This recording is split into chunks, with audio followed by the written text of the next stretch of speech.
So 5 lights on when they go out. We'll be racing here in the Super GT, the second round of 2024. It's going to be a fantastic one here at Fuji. Honda on the pole, Nissan on second. The Fuji 3 hours, the first time ever, is underway with the Golden Week Classic. Here we go.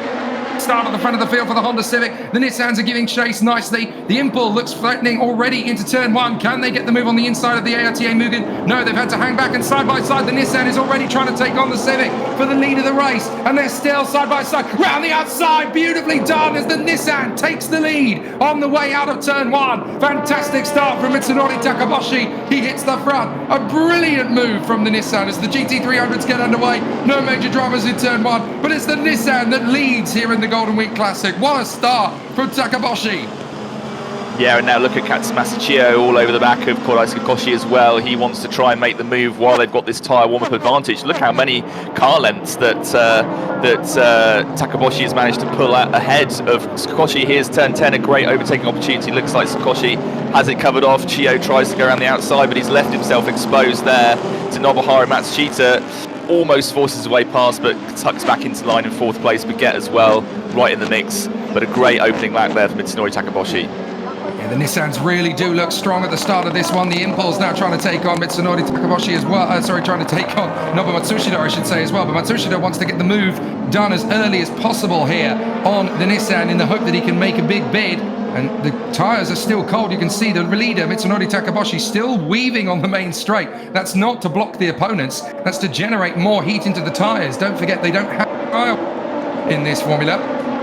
And for the first time, on the left of your screen, you can see that there is a timer ticking down rather than a lap chart count. So fascinated to see how it's all going to play out in this 3 hours. Side by side, we've got 3 wide as the Deloitte Supra tries to get up the inside of the Wed Sport and AU counterparts. And it's a brilliant start to the race then from Ukya Sasahara as he goes wheel to wheel with his Toyota fellows. And a very bold move there from Giuliano Alesi's teammate, Ukya Sasahara. Shotsuboi trying to go right around the outside and hold his nerve on the Wed Sport Supra. And here comes the Estemo Honda trying to get in there as well with Ren Sato trying to push his way forward in the number 8 ARTA, the number 16 ARTA Mugen as well. Some amazing opening moves in this race, but Ukya Sasahara showing the way at the moment in the Toyota battle. Well, there are several factors here at play. You've got to remember that they're both in the same car, the new Civic, so performance is going to be very similar. There is the move on the inside. Finally gets the move and gets up the inside. He's got to be careful on the exit, though, because Takuya is going to get him straight back again, which he does. Now, we said it's going to be difficult. They are both in the same car, of course, different teams, but they are obviously engineering them very much the same way with the same equipment. But what's also very prevalent is the difference in tyres, and that is going to make quite an impact in the first couple of laps, which is why it's important for Ensato to get this done as soon as humanly possible. Down into the braking zone for turn 1. Izawa's still going to be there to the inside. Careful, don't get pinched, and round the outside. Nicely done from Rensato. That's very much a Jensen Button on Kamui Kobayashi Brazil moment, isn't it? From that moment, it's like, right, let's go. Let's get on with it. This time it seems a little bit better as we see Sato has caught up to the back now of Yuji Kunimoto, and he should have a chance to make a move. As we were saying, the straight line advantage of the Civic there on full display as Sato gets the move done really before they even get too far into the braking zone. So quite an easy, straightforward move there for 11th place. But yeah, the Subaru looking a little bit more competitive. I think they have dialed things more towards the long run pace, and we didn't see them as strong in qualifying. Everybody's going to be getting onto new tyres, plus they do have 6 sets at their disposal for this weekend. It was only 4 sets at Okayama, but with this longer format, they're given more tyres to play with, so I suspect everyone's going to be changing tyres at every stop, although that is, in theory, a weapon they could choose. And now look at Sho Tsuboi coming back on Ukya Sasahara. This is interesting because Tsuboi is carrying the 46 kilos of success ballast from Okayama, and he's just as quick in the slipstream, and he's actually going to get the move done here. That's a real surprise. Brilliant from Sho Tsuboi under difficult circumstances with that car being heavily waylaid by ballast, and the man who won, but it's further back. Whoops, that's gone very badly wrong. That's a collision between the Ferrari and the number 50 Nissan. It's the Arnage Lexus that instigated that. Oh, sorry, it is the Arnage Lexus, my apologies. Igor Fraga, we have to think that a penalty is coming his way because that's always the way in Super GT. Contact's pretty much frowned upon. in that Lexus. Will he have a move? Will he have a look here into turn 10? Wado's got the inside covered, but Kotaka trying to go around the outside. That's probably not going to work, or is it? Yes, it is. Incredible stuff from Kotaka there. That's a textbook pass, isn't it? And helped by the fact that the GT500 cars are nowhere to be seen at the moment. It's a rare kind of clear moment in terms of the battles between the two classes. So Kotaka doing a great job to get up to 9th place there, and Seitan Onaka will be looking at that and thinking, blimey, I need to get past Lilo Wado as well before too long. And here comes the move from Sakaguchi, trying to dive in. Oh, and that's a problem for the Le Mans Ferrari, just as we were about to go 3 wide in the final turn at GT300. So the Le Mans Ferrari is off the road at the chicane. This could be a full course yellow, as now we've got the Satamoto Yopet Super of Nanaka trying to go wheel to wheel with Lilo Wado down the straight. It's a drag race to the braking zone for the first corner. What can Lilo Wado do? And here comes the rookie Toyota to get past all of them. So this is going to be interesting where Seitan Onaka decides to place the Supra. Can he go right round the outside of Wado? He actually uses the rookie Toyota to box Lilo Wado in, and that might just be enough to finish off the move for the left-hander in front. Very smart racecraft there from Seitan Onaka. It's a very strong move, and he gets it done beautifully there on Lilo Wado. The tyres are just not coming up to temperature on the Polos Ferrari at all. There's not really a lot Lilo Wado can do, and almost certainly Sakaguchi is going to have an opportunity to continue on. Right, the Le Mans Ferrari has got going again, so that gets rid of the chance of a full course yellow. That's good news. A full course yellow. Full course yellow. We have gone full course yellow, Jamie. Sorry to interrupt, but they decided we have gone full course yellow, so the pit lane is closed. I don't know whether that's for that incident or whether it's for something completely different. Maybe there's some debris from where the Lexus got into the back of the Ferrari, perhaps. We haven't seen any other cars stationary at this stage, so let's just keep our eyes open. But I would imagine it might be something to do with that incident. Just on the Lamborghini though, in case you're wondering why the 87 is so far behind the 88, just a reminder that they are in different specs. The 88 is Evo 2. The 87 is still Evo 1. It was the plan to have both in Evo 2 by now, but delays on the European Lamborghini side in getting a model ready for the Japanese team has seen that been pushed back probably into the middle of this season. So watch for the 87 to get the upgrade. It's the game in Nissan. That is a real shame, but also not a huge surprise, I have to say. No, to be fair to them, they made it as far as lap 16 before the full course yellow was called. Let's have a look. Oh, they're going to be pitched off, are they? Well, I thought for a moment something was going to happen that was going to run them out, but maybe it does. Yeah, it's mechanical. They've pulled straight off the road at the exit of turn 1, so it's clearly mechanical. 29 years old, I'm not sure which. As we see here is how he got the move. Oh, he was ready for him. Look at that. Yeah, but it's just a case of being... You know, you have the information coming from your team, you have it on your dashboard, and you almost have to choose which source of information you're going to trust, and your information is not the same as the next guy. So it's not, you might think, oh, Sakaguchi was asleep there, but he probably had slightly different information. If he got the call to go half a second later, really going up against the limit though of what that car's capable of, as we see, I think the 87 Lamborghini having a look here on Lilo Wado. Is that going to be a move there for Natsuki Sakaguchi? I think he just tucks in behind, but he looked like he was really in with a good chance there. But Sakaguchi, you have to get the feeling that it's going to make the move sooner or later, maybe at the final corner. Yeah, job done. Easily job done in the end, but fair play to Lilo Wado for defending as long as she could. And she needs to keep her nose clean as well. She needs the experience. She doesn't need to do anything silly and get knocked out of the race and lose the chance. I mean, this is such a long race. She's going to get so much experience from this stint alone. She really needs to make sure she makes the most of that opportunity. She's done a very admirable job to start her Super GT campaign, and it's okay. Yeah, the tyres are not going well for the Ferrari at the moment, but we've heard from both. So you'll see a few teams decide that all they're going to do is just top up fuel, or maybe just change tyres, or maybe just change driver. There won't be masses to do. Here's the chance then. Gono Tsukakoshi has been boxed in a little bit by the two dueling GT300 cars of the Lexus and the Subaru. Here comes Katsumasa Chiyo. This is the best and most convincing chance they've had so far, and they've been able to utilize the slipstream. Can Chiyo go around the outside, defend the corner? Koshi's got to hold the inside line. Chio go right round the outside to get this move done, and he will. He gets on the fractions of a second quicker than Sugakoshi. They just run wheels, and it's going to be a superb move from Katsumasa Chio. The Nismos are 1 and 2 in the Fuji 3 hours. What a battle, and what a move from Katsumasa Chio. Brilliant. Sorts of problems. Now, here we go. Wheel to wheel, down the straight. Shotsuboy's got a run here on Naoki Yamamoto. He takes back in behind the rear spoiler to try and pick up a little bit of aerodynamic draft. He'll have a chance here into the first corner if he can pick his moment. Obviously, Yamamoto's going to send him left. That's where he's going to pitch him. But Shotsuboy has the opportunity to make that work. He's going to go very late on the brake. Easy, but he's going to overshoot. And surely that's going to be enough for Yamamoto to get back in. But Shotsuboy will pick up the throttle. He'll still have the inside line for the next left-hand sweep as well. But will he have to back out of it? Yes, he will. And Yamamoto will still be there. Oh, but he runs wide himself. And surely that's enough. Shotsuboy does get through. Oh, terrific dueling between two of the best. No, D Station's got a puncture. What a shame for that team. That is really unfortunate, because that car was so quick in qualifying, even though we didn't get to see it properly with the grid position. That's a real heartbreaker. But going back to the move we just saw, it was almost a carbon copy of Chio and Sugakoshi, except... And it was trying to adjust it just as he left the pits, so we need to keep an eye on that. Meanwhile, here is the battle, because we've got the Tom's Supra all over the back of the Kunimitsu Honda on the outlap. Here comes the move, surging up the inside. Slam dunk. Yeah, don't forget that Suboy's not done his pit stop, so he's essentially a lap ahead. It's not a battle for position.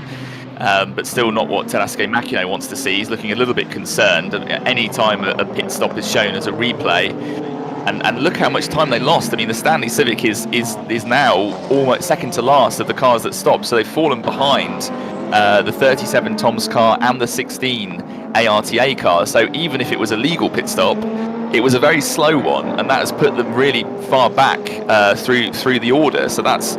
Either way, the 100 car is a lap behind the Supra. Don't be fooled. This is not a battle for position, even though I'm sure Yamamoto wants to get back ahead on the road. They're not in a good shape after that terrible pit stop. Around about the good smart Mercedes, maybe the Leon Pyramid Mercedes might just get ahead of them. So that could be interesting as Mutaringing seeks for another podium finish. But I reckon they're going to be around about that sort of pace. It's up the inside. This is going to be Yamamoto diving in on Sasahara, and this is for position. So Yamamoto gets through into 8th position in the Stanley Civic, ahead now of the Tom's Deloitte Supra, and now they've got the Keeper Supra right in tow as well. So Yamamoto, they may have lost a lot of time in their pit stop, but clearly, whatever the issues were with that left rear wheel, it was not a big panic in the end. They've kept him out, and he's made the move on Sasahara. Yeah, so very much on the comeback trail is Naoki Yamamoto, and also Hiraki Ishiura will be very frustrated that he saw his teammate Oyu running as high as P6, and now he's down in the final points paying position, so he needs to clear Sasahara as soon as possible. It was a great start for Sasahara, wasn't it? But he's not really pushed on since then. And it will be interesting to see, as we see, I think that's the Ponos Ferrari coming out of the pits there on the left-hand side of the picture, as Ishiura has a look up the inside, but I think Sasahara should be able to cling on to that around the outside, just about does so. Will be interesting to see as the season goes on whether the 37 car can actually make any inroads into the advantage that the sister car has. I mean, it's an interesting one because Michael Kroom's got a thankless task, essentially. When you've got drivers of the caliber of Shotsuboy and Kenta Yamashita in the number 36 car, and then in the sister car, we've got smoke coming out on the main straight because we've got the Cajuns and they've just gone past the pit entry. It's another left rear, and that's another Dunlop. That's the second car running Dunlop tyres has had a left rear puncture, so that's worrying. That's worrying for Subaru, it's worrying for LM Corsa, it's worrying, well, the Gainer Nissan Z's obviously still in the garage, I believe, so maybe they're not going to be too worried about it, but the other cars running Dunlop tyres, that's 2 down in the space of 48 laps, so that is really not good news for those teams running Dunlops. The left rear again. And now Moyo Nissa's got a long trip back to the pits to get that Lexus back into any kind of contention. Yeah, that couldn't have happened at a worse time, could it? Because it literally delaminated on the main straight just as they'd gone past the pit entry. If that had happened 200 metres further back... was quicker than their actual second driver, Kokisaga, who got the boot at the end of the year. But then you've got the young Toyota protege, Jin Nakamura, and there might just be a little bit of pressure on from Toyota to put Nakamura in the car, as we see Yamauchi getting the move done on Seiji Ara there, but I think Ara will have the advantage in a straight line, so this battle might not be done yet. Yeah, I think this is only just getting started. Good move from Yamauchi, pretty typical one into the final turn. But comes the thunder and the might to the BM. A difference in the power between the M4 and the BRZ. That is absolutely astonishing. So this is the kind of battle that will just rumble on for lap up. Yamauchi fully aware, look, I got a beautiful move. Beautiful move there on the inside, but I just can't do anything about that straight line speed. Look at the difference. 271 kilometers an hour compared to 265 essentially. I mean, on a long straight like this one at Fuji, that is the difference essentially almost between a GT500 and a GT300 in real terms. Yeah, but you have to consider that the BMW had the slipstream that time. I think the lap before we saw a more reflective picture because it was about, I think, about 4 kilometer per hour difference. But that is the kind of move that Yamauchi is going to have to do if he's going to overcome that straight line deficit. So Yamauchi, he's going to try and have a look here into turn 10, the other obvious overtaking point other than turn 1. But I think going all the way around the outside might be difficult. He was thinking about it, but this is where he has to try and make something happen because on a straight line, he's on a hiding to nothing. This is such bravery from Yamauchi, and he storms in up the inside. That'll do nicely on the inside of Seiji Ara. But again, he's got to now use and maximise these 2 or 3 corners to stretch away from the BMW to counteract that 6 kilometer an hour difference in terms of straight line speed. Has he done it with enough time to seal the move? As here comes the the leading Nissan, I should say, to get through. You can only tell the difference from the 2 Nissans from a distance because of that sort of yellow. And maybe there's just a little bit of growing pains there, getting the 2 of them working together well as we see the T-Station car on the warpath. I mean, they're obviously well behind because of the puncher. But then again, so is the number 50 car because they had the drive-through penalty. So it's probably about even Stevens between the 2 of them as Fuji makes the move there. But I just wonder whether there's a few more elements in the 23 setup. Maybe the kind of potential is greater, but it might just take a little bit longer for everything to come together. Whereas at Tsushima-Miyake, maybe a bit more of a plug-and-play option for the second driver in the number 3 car. Backed out of them. You really get to see that. Here we go. A little bit of an issue for Quintarelli as he gets held up there behind the Shade Racing car. This is a chance now for Tomoka Najiri. Oh, he clips the Good Smile as he comes through. Oh, Tomoka Najiri, you've got to be so careful. But that's obviously cost the Good Smile Diaz. Now the Shade car gets through. Was there any damage, though, to Tomoka Najiri and the ARTA Mugen? Let's look. As he turns in through the radius. Wait for it. Oh, yeah. That's the Pacific Mercedes, by the way, not the Good Smile Mercedes. So that Pacific car is a little bit further down the order. It is battling the Shade Toyota for position. Albeit outside of the points, they're running P15 and P16, Tomobayashi and Shimizu. Coming off. Ah, here we go. Tomoka Najiri has reeled in Ronnie Quintarelli. 2 of the greats are now going to lock horns and go to battle for 3rd position down the straight. Najiri in the slipstream. They've got traffic to deal with in front of them. This could be an interesting one for Najiri.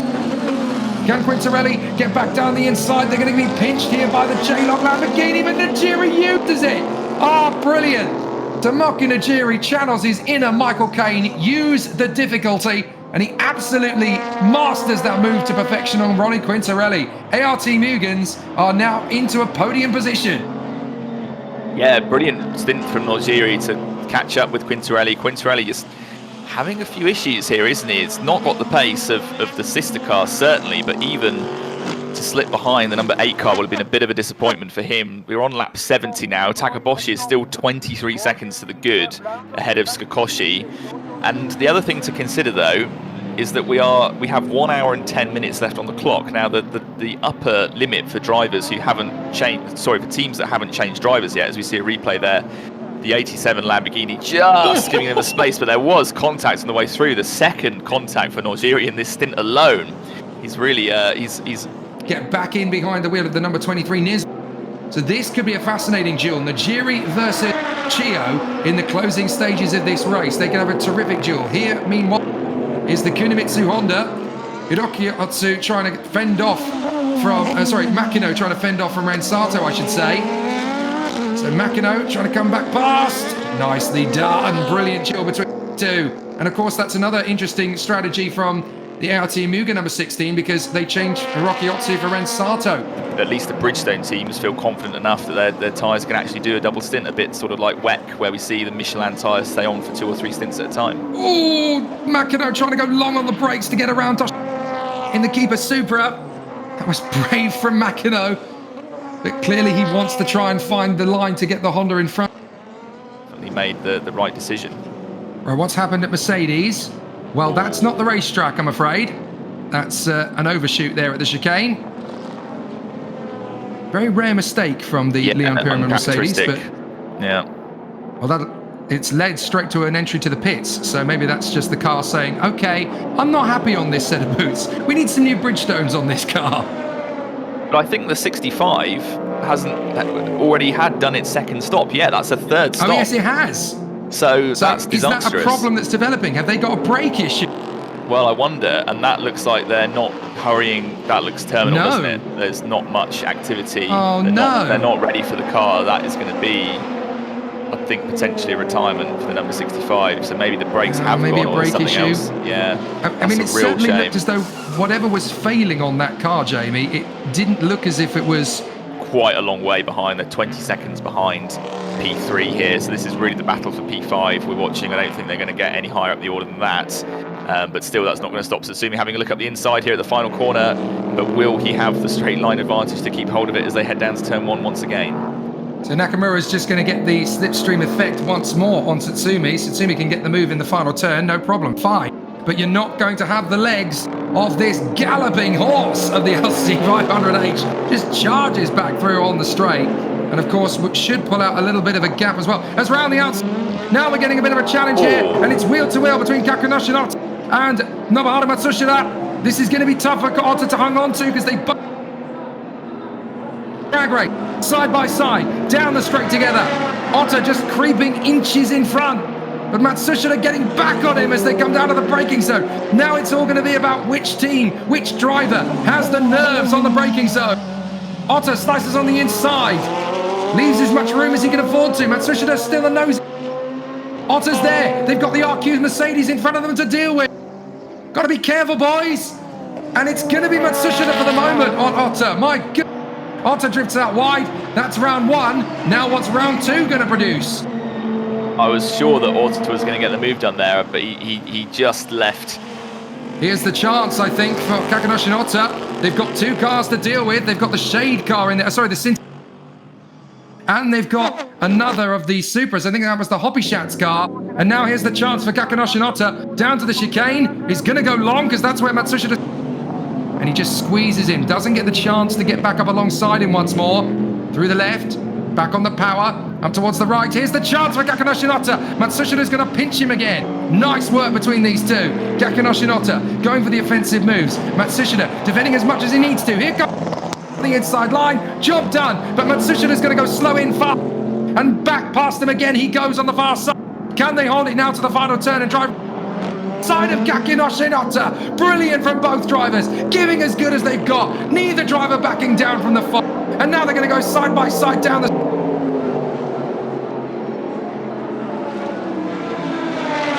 Ota trying his best to lean on the inside. They've got the Pacific car in front of them. Make sure you get across, but Kakunoshi Ota can box him in. And again, Ota so polite in this battle with Matsushita. He just gives him the space to come back in front.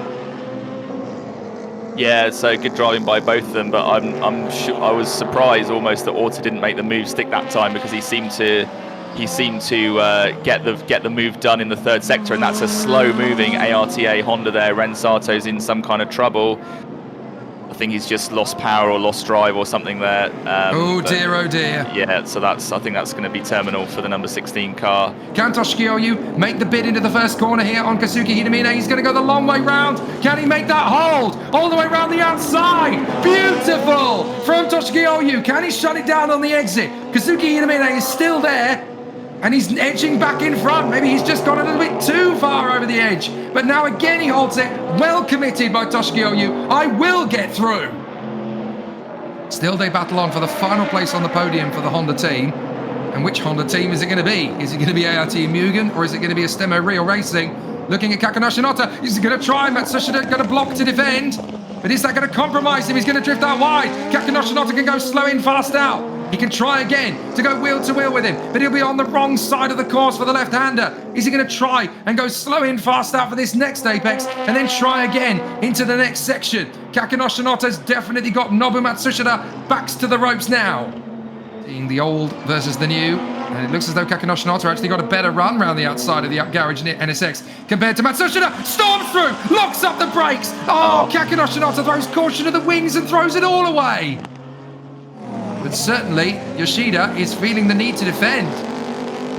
Yeah, don't forget, this has always been a brilliant circuit for Kondo racing in recent years, and even last year, this was the location of the sole victory as the Oliveira is going for it. He's actually gone for it on the inside. There's not going to be a lot of room to play with, and there's going to be the Modulo car trying to go right around the outside. It's not going to happen. Oh my goodness, if you're in that Honda as well, how panicked were you about getting a Nissan smashed into your side door? That could have been very nasty.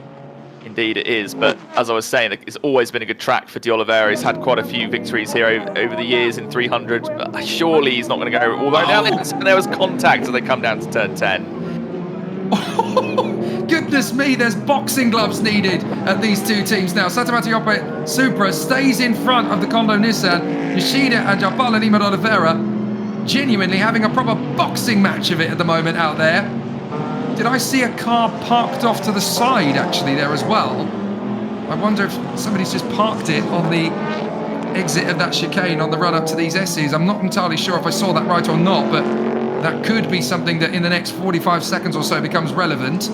But we'll have to keep an eye on this because Japala Lima Oliveira has already had two excellent attacks on Yoshida, shut down by a little bit of a squeeze and then a massive bit of contact between the two on the way down. Here we go. Japala Lima Oliveira is not going to back down for the fight this time. He's going to get squeezed to the inside line, so now he's got to go the long way round.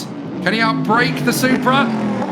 Oh, he's going to go slow in and fast out back to the inside. Shut the nose off on Japala Lima Oliveira's car. Goodness me, this is no nails, no nonsense battles between these two. Absolutely incredible.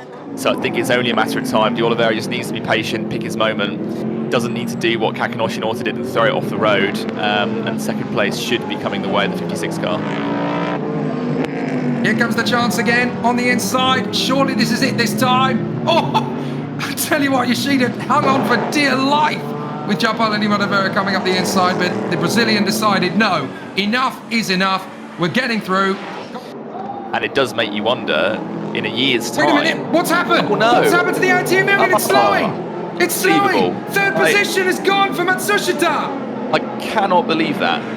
We just saw Nojiri grinning away in the pits and it looked like it was all What's going happened? perfectly. Have they run out of fuel? Surely not. Oh my goodness. Third position is gone for the ARTA Mugen that looked like it had the podium well and truly sewn up with less than 9 minutes to go in the race. But how What can on you... earth has happened? But there's still at least 5 or 6 laps to go. That's a huge miscalculation if they have run out of fuel. Are they going to put some more fuel in the car? Looks like no. So I'm guessing it's not that. That must not be the issue. There must be something else going on. What a shame. I mean, Electrical last problems year, maybe. perhaps. I mean, last year we did see the number 8, well, it was the NSX then, run out of fuel. On the main straight, the Nissan flags will go bananas as here comes the fantastic Atsushi Miyake to finish the job for the NDDP Nissan. They take the victory in fantastic fashion here in the 3 hours of Fuji. It goes the way of Nissan, who not only get a victory, but they will also get a 1-2. The Nismos come through in first and second in magnificent fashion. Well done to the 4 drivers who have put in such an amazing effort. Third place and the final bit on the podium is going to go to the Astemo Real Honda. They will come through for third position. Looks like the Subaru is limping to the pits before the checkered flag. So maybe it wasn't a fuel issue, or maybe it's a fuel feed problem. The fuel not getting to the engine, whatever it might be. But there's the Astemo Civic. There is the Tom Subaru. Look how close they got in the closing stages to the Astemo Honda. They could have taken a podium with another half hour. Yeah, well, with another 10 minutes, I think, potentially. Yeah, absolutely. Remarkable job. And this is a brilliant photograph for the Lamborghini press team, isn't it? Stuff the dreams are made of. Both your cars, okay, the 87's a lap behind him, but still. So first win for that, and also for this man here at Tsushi Miyake. Welcome to the Super GT GT500 Winners Circle at Tsushi Miyake. Who would have predicted that a year ago? That this man would have been racing in the number 3 Nissan? That would have been a surprise in and of itself.